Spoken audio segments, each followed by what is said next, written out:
Okay, so let's continue. I actually just wanted to add a few more comments. So if you look at our website,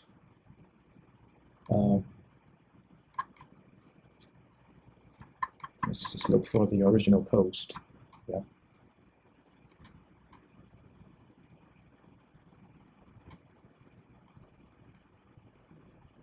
Okay, so this was the original post.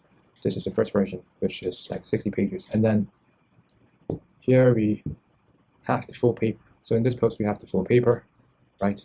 The full paper is about 100 pages long, and it's actually supposed to be behind a paywall, but I'm just going to upload this because I think it's very valuable and there are a lot of people who can learn from some of the stuff here, right? So inside this paper, we make quite a bit more we go quite a bit more into detail about the Python's internal implementation and how Python behaves in the background.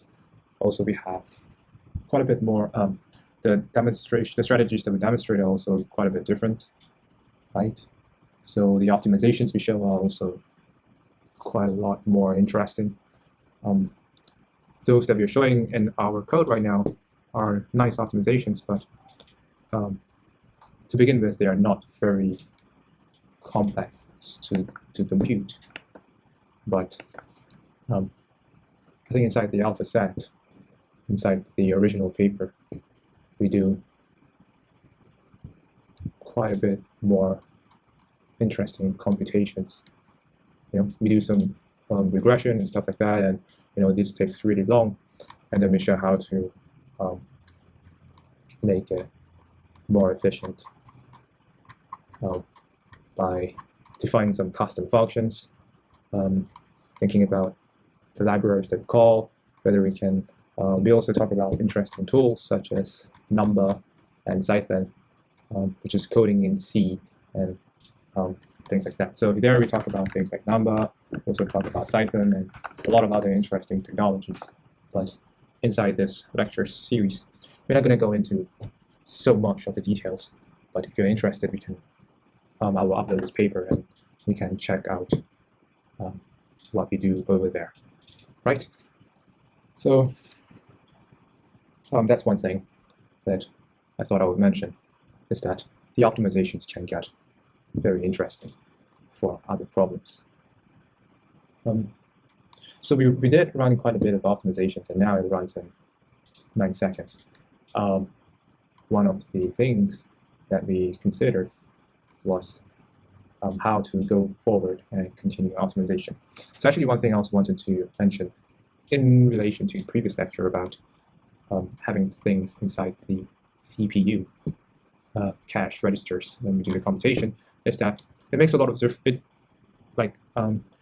Even if we have the same logic, putting things in, shifting around a block of code can actually make a program much faster, right? So for example, inside here, we compute the alpha inside of this QT forecast. So what I'm saying is that inside we have a pre-computation of the alphas, and then by the time we go inside this for loop, by the time we enter this for loop, we have already computed all of the forecasts we need, and inside the distribution, inside the compute signal distribution, all we do is to access the relevant values and do very minor sorting, etc.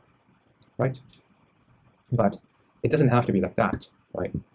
If we don't do that, for instance, if we don't do this inside the pre-compute, we can always do these computations on the fly. So we can always do these computations somewhere around in this block of code, because this is where we do our forecast computation. But this will, in general, be a lot slower than if you pre-computed the results. And if you don't know why, then you should think about the CPU cache registers. So previously, inside the lecture, we said that data is sort of transferred together, and if things are already inside the cache, then we don't have to transfer the things back we don't have to keep asking the RAM for more data.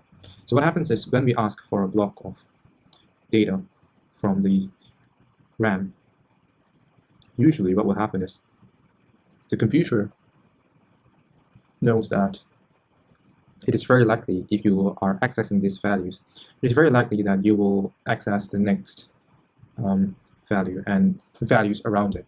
So it will kind of preemptively fill up the cache of the data with data that is around the value that you're trying to access, which means that if you're going in a for loop and you're going from, you're iterating over the array, so we're going like this, right? When we ask for this, it's very likely that the CPU, that these entries are also filled up inside the CPU cache registers, which means that when we iterate over and go to this value, this is already inside the CPU cache, so we don't have to ask for data from the RAM anymore because they're already inside the they're already close enough to the CPU.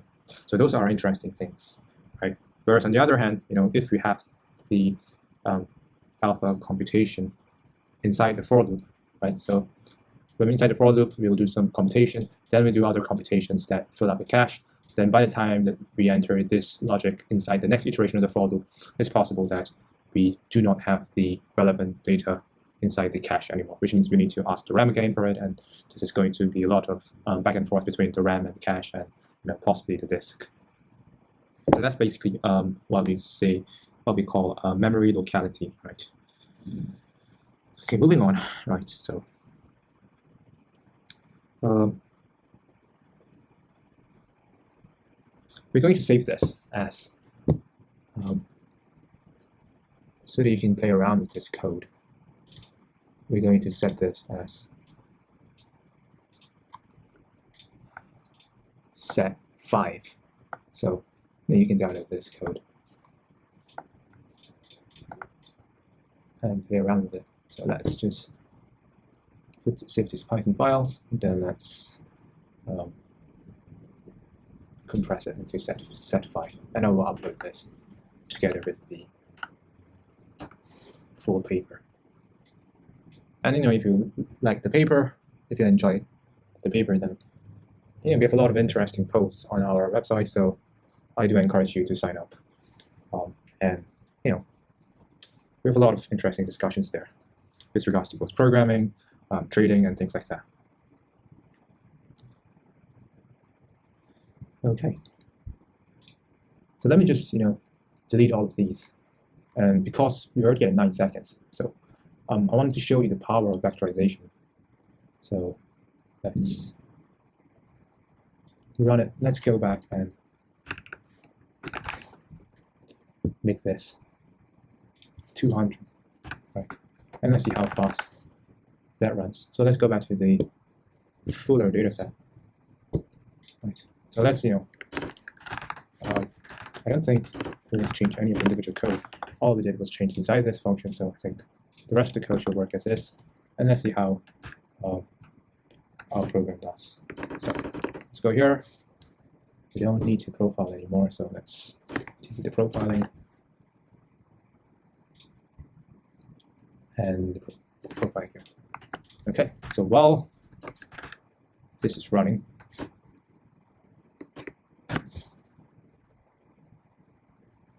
so we have about okay, let's just let the code run first.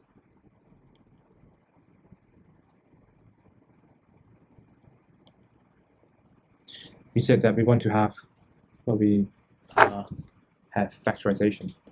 And one of the profiling revealed to us that what is problematic are the double for loops, right? So inside the utility file, showed that if you have things like a for loop inside another for loop, then these computations become very expensive. But we already kind of know that this is already the efficient way to access a scalar inside a data frame, which means that we probably want to do away with this access altogether. And that's the beauty of vectorization. If you can do all the operations at one go, or let NumPy handle the operations in a batch, then it will be able to run things a lot faster. The problem is, in order for us to run NumPy, all of this in NumPy code, we don't want to have non-linear code. But what do I mean by we don't want to have non-linear code? You can see, for instance, that we are doing a lot of things. We are only iterating on a subset of the original data. We're only doing it on a subset of the original universe, right? So we iterate over the eligible asset classes, assets only, instead of the entire universe of assets. So ideally, we want to replace our code with, let's go to the util file and we do something like, so if you take a look at this, we have our folder, we iterate over days, and then we iterate over different days, and then for each of the eligible stocks for trading, we do some mathematics. But we're only doing that for one eligible stock at a time, right? So here the position is like, scale forecast divided by, something like, volatility of the instrument and things like that. But we don't have to do this inside a folder, right? If we have a simple NumPy array, and these are already forecasts, and then we have, let's say, volatility of the instrument area, then we can simply do things like, we don't have to iterate over each index and then do the operations separately. We can just do them all at the same time. So forecasts over positions is equals to forecast over volatility over scalar, right? So we're basically doing the division and the element-wise multiplication and things like that all in one shot. The problem why I say this is non-linear is because there is an implicit conditional in this. Like, this is our universe of assets, right? So this is the whole area of universe, and then let's say these are the subset of the universe of assets that are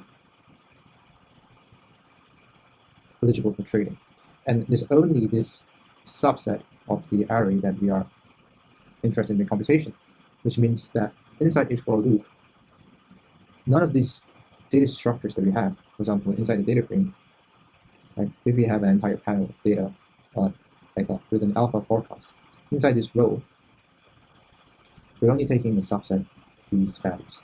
And then, in order to do these computations in a valid manner, we would have to arrange them. We have to create another array and then fill them up so that there are no missing values. So that there are no extra values or extra computations, which then defeats the purpose of vectorization in the first place, because we would have to arrange this array or create a new array for every single day, for every single iteration of the outer loop. But we can do a trick so that we can have so that we don't have to deal with with this list, but we only want to deal with this list, right? So we're only going to manipulate the original list while keeping track of what stocks are eligible for trading, and we're going to do that with a eligibility mask. So this mask is just going to be an array with 0, 0, 1, 0, 1, 1, 1. And what this says is that, okay, this stock, this stock, this stock, and this stock, these 4 stocks are available for trading, whereas these are non-eligibles. So these are non-eligibles, and these are what we refer to as eligibles in our original code. So now imagine we can do something like, now we can just take all the forecasts, right, for the entire universe of arrays. So this is going to have some A, B, C, D, dash, F. And this forecast, we can just use it to, in to assign positions, but in order to keep track of which of the forecasts are actually valid, we're going to attach this to the mask. So this mask will basically tell us that, okay, like A and B are basically are not important. This is important, and then these two entries are important, and this is not important. So that is the idea of a Boolean mask. Okay, so let's see how that comes into play. Now, in order to use this mask effectively, let's just go back to our original code and decode finished running. So let's do that. And you can see that the behavior of the code did not change. And we still have the same logic, except we run it at faster runtimes. So that's good. So instead of running it for 6 minutes, we have it close to 1.5 minutes. So that's useful for us. Now, in order to have the whole thing presented in a okay, so we want to implement the vectorization, right? Okay, but before that, what I wanted to show you was how the behavior of masks and how we're going to use that in general. So this one, let's just comment out. We're going to import numpy as np. Go to array 1 equals to np array 0 np.nen. Okay, so this is a type of array, and what we want to show you is the behavior of numpy when there are infinity values or non-zero values. Or non-numerical values. So for example, we can try something like print array 1 over 0 over 1, and then we can try value over 0, and we try divided by nen divided by np. So we don't know how this are going to behave, right? But since we're going to use, imagine this is the eligibility mask. We're going to use this extensively inside the denominator. So we want to show, we want to understand the behavior of this array. Okay, so let's try this. It's here already. Okay, so let's try Python 3.8 10.py. So this program doesn't crash, which means that every single operation is considered as valid just with a runtime warning. So when we take the array and we divide it by 1, we actually get back the original array. So no change occurs here, right? So this array divided by 1 is just the original array. Now for the second array, we get more interesting behavior. If we take 1 divided by 0, we get infinity. We get 0 divided by 0, we get not a number. We get not a number divided by 0, we get not a number. We get infinity divided by 0, we get infinity. And we get negative infinity divided by 0, we get negative infinity. So that's something, right? And then in this case, if we divide by not a number, then we get all not a number. If we divide by infinity, then we get only 1 and 0 will both return 0. Otherwise, not a number, infinity, and negative infinity divided by infinity will give us all not all nen. And in this case, we will have similar results, except there's a negative sign in front of the zeros. So okay, that's an interesting behavior that we might not have expected. Now, suppose we can also do numpy also gives us this function, so nen to num, which basically says that we take inside an array what it does with nen values, positive infinity values, and negative infinity values. We can always specify. So if we take the first array, right? So and we print this, what will happen is that we'll just get a value of 0 for the nen, 0, infinity, and negative infinity values. So these are the ways to fix the behavior of dividing by what would be considered as an invalid number.